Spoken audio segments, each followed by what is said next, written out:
Уже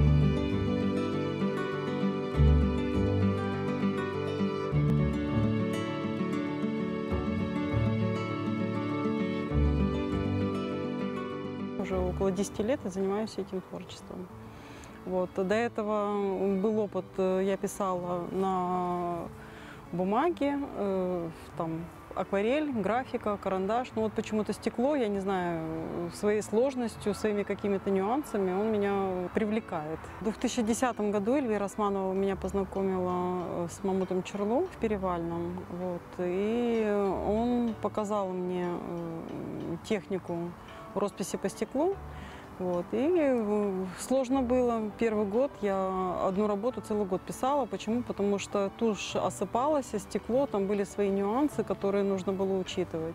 Каждый год по чуть-чуть у меня нарабатывался опыт, свои какие-то профессиональные секреты. И вот такой результат на сегодняшний день.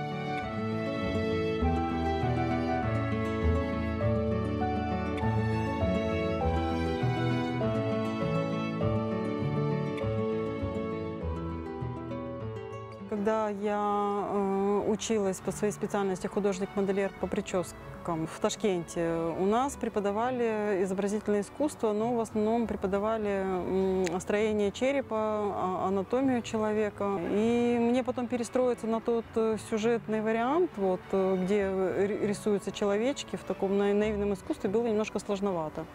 Вот, были неудачные эскизы в том плане, что они все равно передавали полностью строение человека, все пропорции. Вот. Ну и по прошествии какого-то времени у меня вот наработалась манера такая, где вот непропорциональная фигура.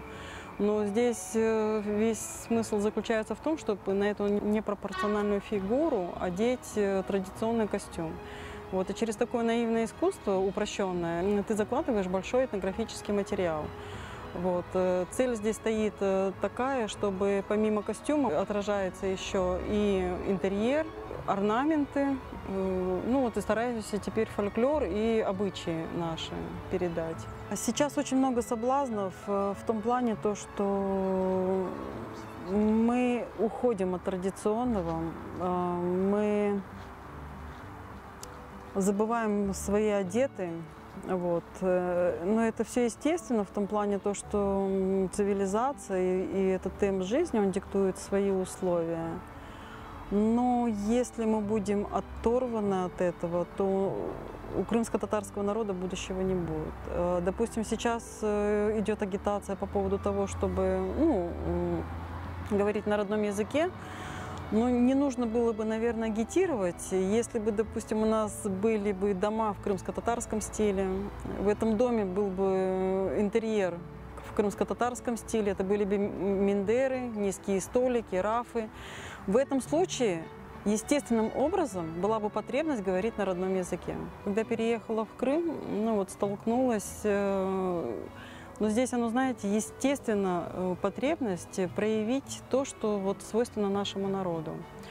Допустим, когда приходишь на Дува, ты обращаешь внимание, что с каждым разом уже все упрощается. Допустим, вот этот вот одет колтута, при встрече брать руку у взрослых людей, он, как говорится, сейчас уже утрачивается. Хотя вот когда жили в Узбекистане, это было, как говорится, в обязательном порядке. Все-таки ассимиляция здесь происходит, и вот этот вот темп цивилизации, урбанизации, что называется, он естественным образом нас отводит от традиций. И вот у меня цель стоит как раз-таки вот как пожелание, как зафиксировать то, что принадлежит нашему народу. В 2019 году я написала картину «Айнини». Это уже из серии «Айнини», третья работа, там, где бабушка укачивает ребеночка на ногах. Вот, это мое восприятие с детства, то, что я видела, как Рамит Лебедашко укачивала своих внуков.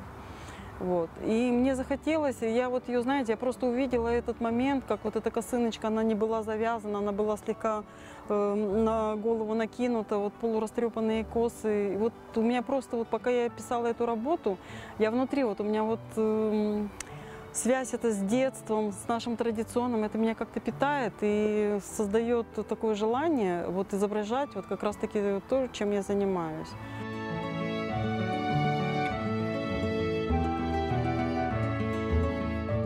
Когда вот эту вот работу на выставку я готовила Тугра крымского хана. Непроизвольно, каким-то случайным образом на глаза попалась эта кисточка с длинным ворсом. До этого я работала пером. Вот, я беру эту кисточку и непроизвольно, говорю, вот само по себе с первого раза у меня начинает получаться. Хотя вообще в планах не было писать кисточкой. До этого все миниатюры я работала, контур писала пером. А серединку уже заполняла специальными кисточками. Там есть своя специфика. Сначала колонок, потом пони.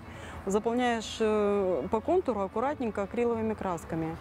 А здесь получается вот эту вот работу Тугра крымского хана, я ее полностью создала вот благодаря кисточкам. И вот этот длинный ворс, он идеально лег под тушь, по стеклу. Знаменитые художники вот, Европы восторгались восточной миниатюрой за счет того, что, как они воспевали,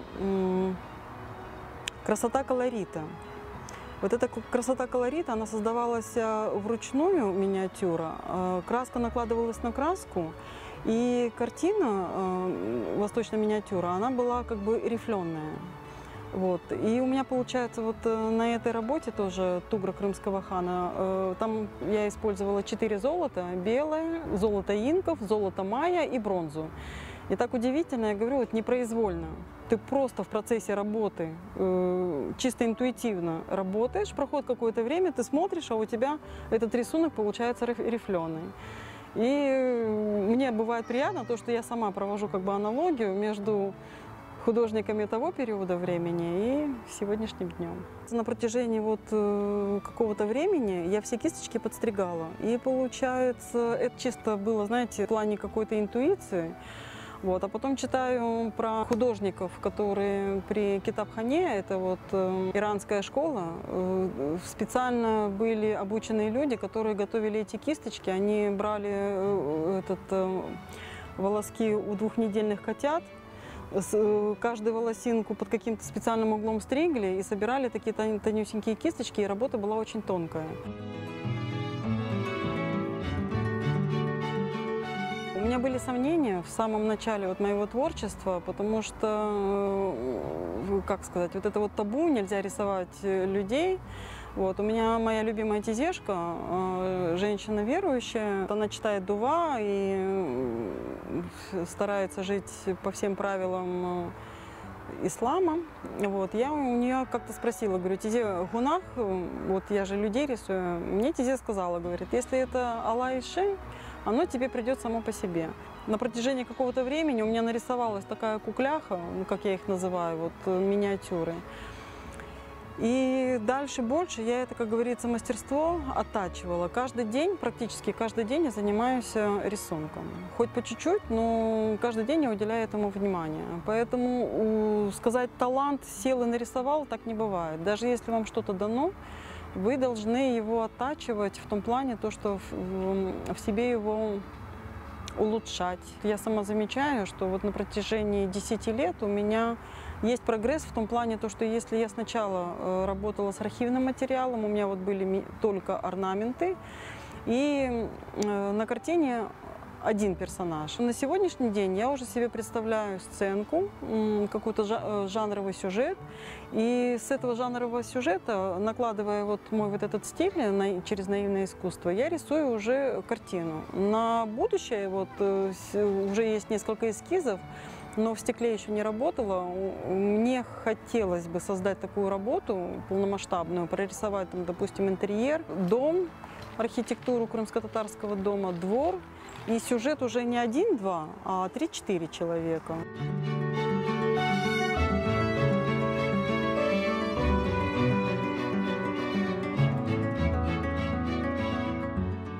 Мне очень нравится реакция детей на мои работы, и мне бы очень хотелось, я понимаю ответственность того, что я делаю, и я сама удивляюсь тому, что вот мое творчество, оно меня немножко воспитывает. Мне нравится, когда люди потом смотрят, у них, знаете, вот у меня сейчас уже привычка выработалась, я смотрю на выражение лица.